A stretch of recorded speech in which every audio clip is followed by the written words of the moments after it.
campanas sordas, un abanico de plumas, una mano se cierra sobre la baranda. ¿Puede el poder tapar el olor de su propia podredumbre, aunque solo sea por un día más? Versalles, 1715. Un rey perfecto se deshace por dentro. Las crónicas difieren, pero el dulzor metálico en el aire, dicen, fue real. Si negamos ese olor, ¿qué otra cosa estamos dispuestos a negar mañana?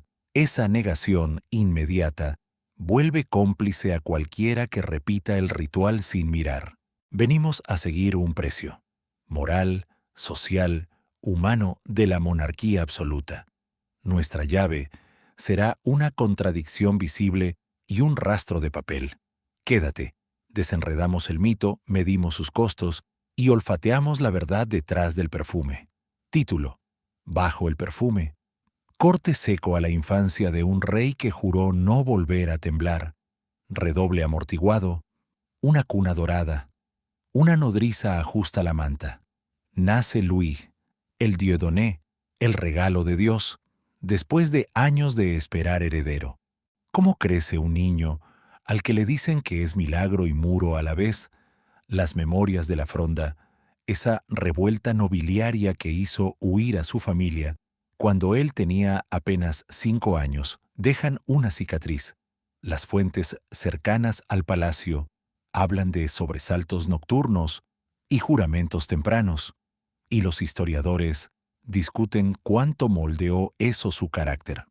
Si un niño aprende que el mundo es amenaza, la consecuencia inmediata es un adulto que organiza todo para que nadie más pueda amenazarlo.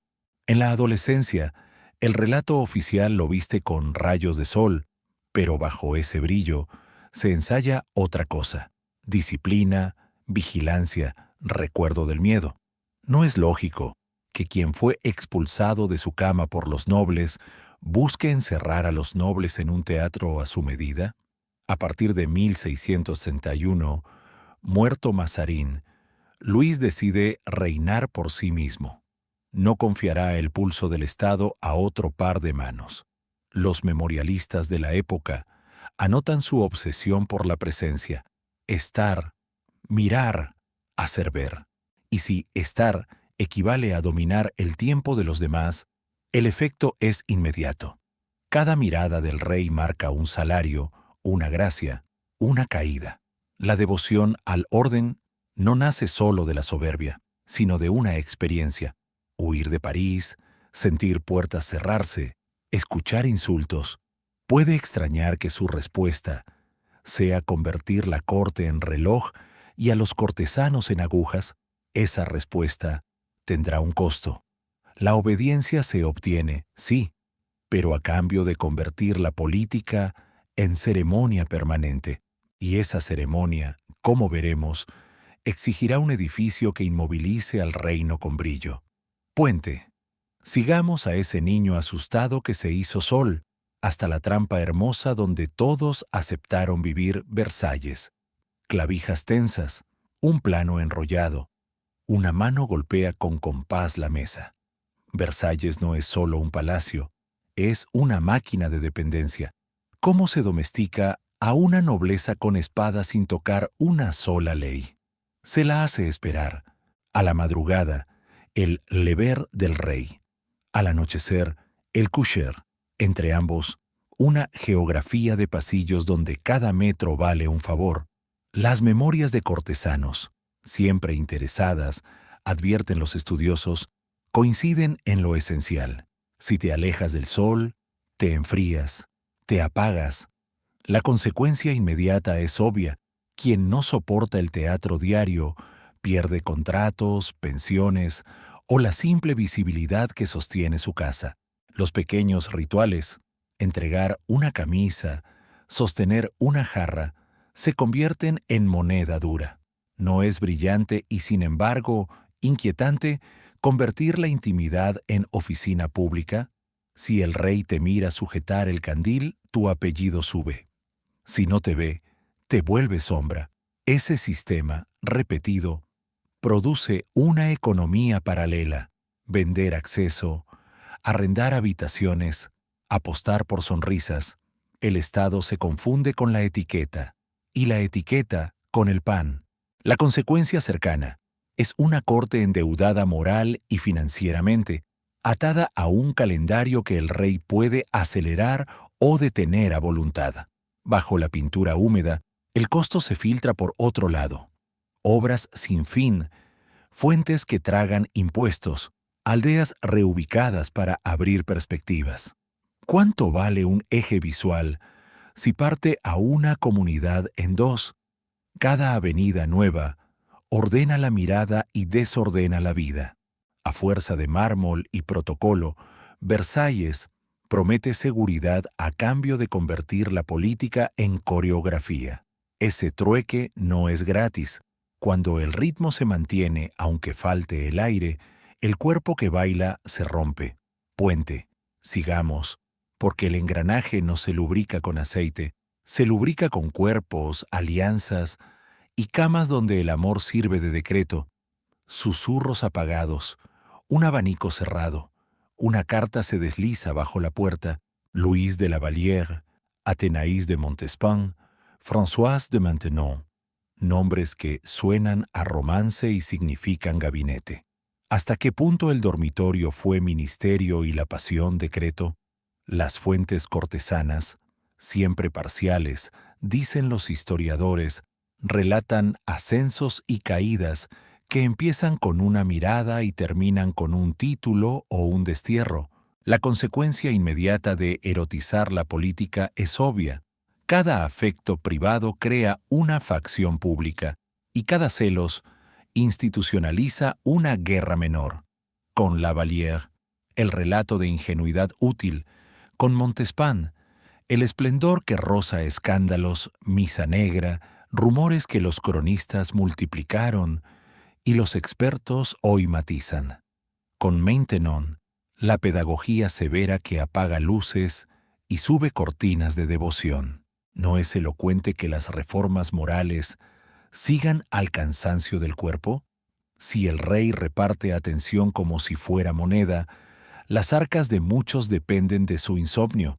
De esa economía surgen hijos legitimados, matrimonios arreglados y carreras hechas de almohadas bien colocadas. El matrimonio estatal con María Teresa dio paz y silencios. Los amores extraoficiales dieron movimiento y rencor. ¿Qué pasa cuando el mapa de la cama y el del consejo se superponen? Pasa que la gracia nocturna decide rangos diurnos y el Estado se vuelve rumor. Consecuencia cercana. Decisiones que deberían pesarse con pluma de hierro se toman con pluma de ave, y cuando el sentimiento flaquea, flaquea la política que lo montó. Puente. Pasemos del terciopelo al hierro, del susurro al decreto. Impuestos, guerras, fe perseguida. Veremos cómo la intimidad alimenta la máquina y cómo la máquina exige sacrificios que ninguna alcoba puede pagar. Timbres duros, un cofre de monedas, un escribano moja la pluma. Reinar también es recaudar. ¿Qué ocurre cuando la grandeza se paga con la mesa del vecino? Suben la taille, la capitación aparece, la gabela se aferra a la sal, y cada campaña, devolución, Holanda, Liga de Augsburgo, sucesión española, pide más. Los papeles del reino hablan en cifras. Los diarios en hambre. La consecuencia inmediata. El esfuerzo fiscal se vuelve cotidiano y el cansancio norma. En 1685, la revocación del edicto de Nantes cierra templos y abre maletas. ¿Puede un Estado hacerse más fuerte expulsando a quienes trabajan, tejen, imprimen, curten? Cientos de miles de hugonotes, dicen fuentes contemporáneas y cálculos modernos, parten con oficios, redes y capital simbólico. Los estudiosos discuten las cifras exactas, pero coinciden en la fuga de talento. Las dragonades alojan soldados en casas disidentes. El miedo firma lo que la conciencia no quería. Consecuencia cercana. Provincias con menos manos expertas y más resentimiento callado. La guerra promete gloria, pero demanda pan, cuero y cobre. Quien financia el cañón que suena lejos, lo hace la tendera que paga 2 veces por la sal, lo hace el campesino que vende trigo por menos y compra pan por más. Versalles gira como reloj. Fuera del espejo, los inviernos malos clavan la realidad. Cuando el rey compra obediencias con ceremonias, alguien empeña su cosecha para que la fuente no se apague. Si la política se vuelve espectáculo, el costo se esconde en los rincones. Puente. Y mientras el reino ofrece cuerpo tras cuerpo al engranaje, el cuerpo central empieza a crujir. Entremos al cuarto donde la carne contradice al mito. Piedras húmedas, un mortero de botica. Una cuchilla se calienta al rojo, el cuerpo del rey sol se queja a su modo. Muelas perdidas, encías inflamadas, dolores que suben por la pierna, accesos que la medicina de entonces apenas nombra. ¿Cómo sostener la idea de perfección si cada bocado duele? Cirujanos de la época describen extracciones duras y cauterizaciones. Algunos relatos hablan de perforaciones entre cavidades, otros dudan de exageraciones cortesanas. La consecuencia inmediata es brutal y simple. Comer, hablar, respirar. Cada acto recuerda que la carne no obedece al protocolo. Perfumes espesos, camisas limpias, ventanas abiertas. Se ventila el aire y se adormenta la nariz. ¿Puede la etiqueta tapar lo que el cuerpo grita? Se diseña un cerco de miradas. Nadie comenta, todos asienten. La devoción pública convive con un secreto a voces. El rey está enfermo como cualquier mortal, y tal vez peor, porque nadie se atreve a interrumpir el rito. Si los médicos curan de cara al salón, curan menos y narran más. Consecuencia cercana. La verdad clínica se vuelve literatura cortesana y el dolor, trámite. Aquí está la grieta, la imagen divina arriba, la carne vulnerable abajo, contradicción a la vista y se decide callarla. ¿Aceptarías un mundo donde la ceremonia salva la autoridad o uno donde, al salvarla, mata la verdad? A. El ritual preserva el Estado. B. El ritual corrompe la conciencia. Elija, pero elija sabiendo que si fallamos hacia A, toda la corte es cómplice moral del engaño. A las 9:00 pondremos 2 líneas del tiempo lado a lado, la del protocolo y la de los partes médicos. Contaremos testigos, cotejaremos letras de médicos y sellos. Puente. Respiremos hondo. Entran minutos de datos fríos, luego un pago pequeño por haber visto sin pestañear, y después el carril directo al choque de cronologías. Cris de carretas, un pan endurecido, una madre sopla sus manos heladas. Llega el gran invierno.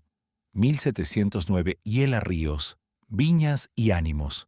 ¿Qué sucede cuando el clima se vuelve edicto y la intemperie firma decretos en lugar del rey?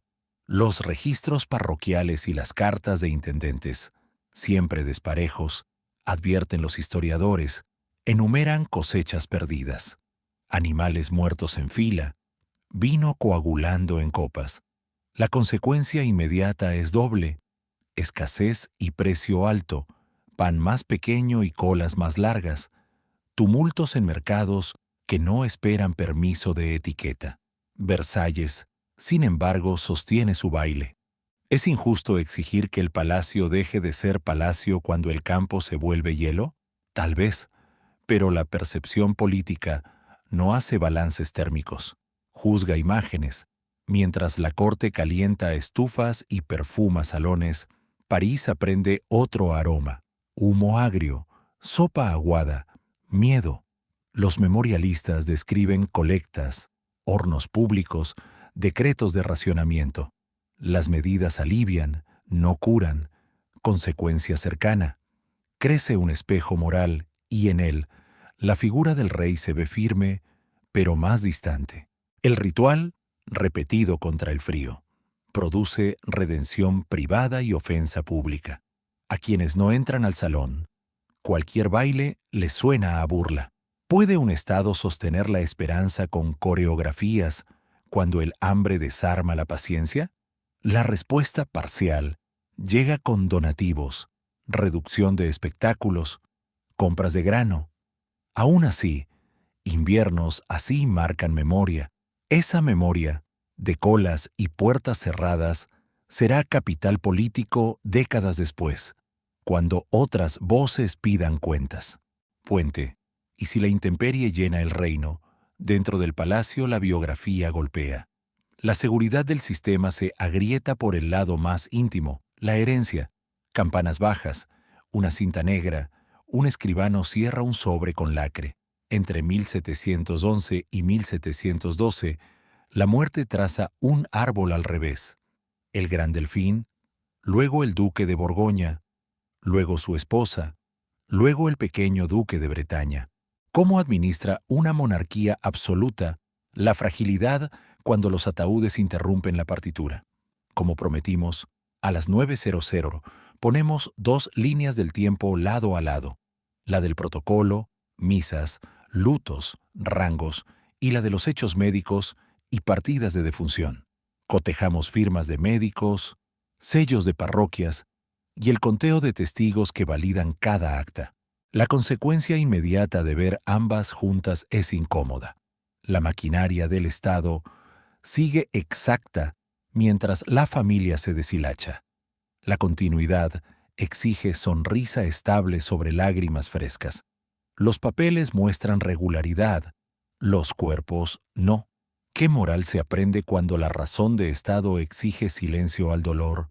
Los memorialistas hablan de un rey que continúa, de una corte que acata, de embajadores que felicitan a un niño nuevo mientras el duelo no termina.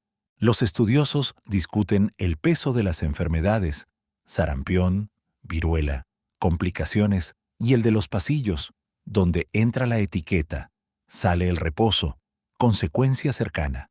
La imagen de infalibilidad se agrieta sin romper, más peligrosa porque nadie puede nombrar la grieta sin sacrilegio. Un heredero queda, futuro Luis XV, protegido por oraciones y protocolos. ¿Puede una dinastía sostenerse solo con papel sellado cuando el azar biológico insiste? El andamiaje responde con tutores, regencias posibles y advertencias escritas que piden prudencia en gastos y guerras. Ese archivo, cruzado con los partes de enfermedad, nos entrega un aprendizaje. El Estado puede hacer fila, pero no puede negociar con la fiebre. Puente. Con esa lección, abrimos el expediente del cuerpo central otra vez.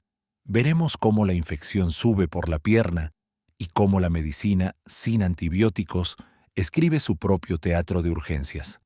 Charcos opacos, una bota apretada. Un cirujano palpa con cautela. La pierna derecha se inflama, se enrojece, arde. Los textos médicos de la época, parcos y ceremoniales, mencionan dolores tenaces, fiebre, supuraciones. ¿Cómo se gobierna cuando cada paso hiere y cada cura es apuesta? Se prueban cataplasmas, sangrías, emplastos. Se consulta, se discute, se protege la apariencia. La consecuencia inmediata, el movimiento del rey se vuelve mapa de Estado. Si el monarca camina menos, el reino respira más despacio. La palabra gangrena aparece en cartas y diarios con prudencia. Algunos relatan avances por el muslo, otros rebajan el dramatismo, y los historiadores modernos debaten la velocidad de la infección. ¿Puede un régimen que todo lo organiza aceptar que la carne desorganice su calendario?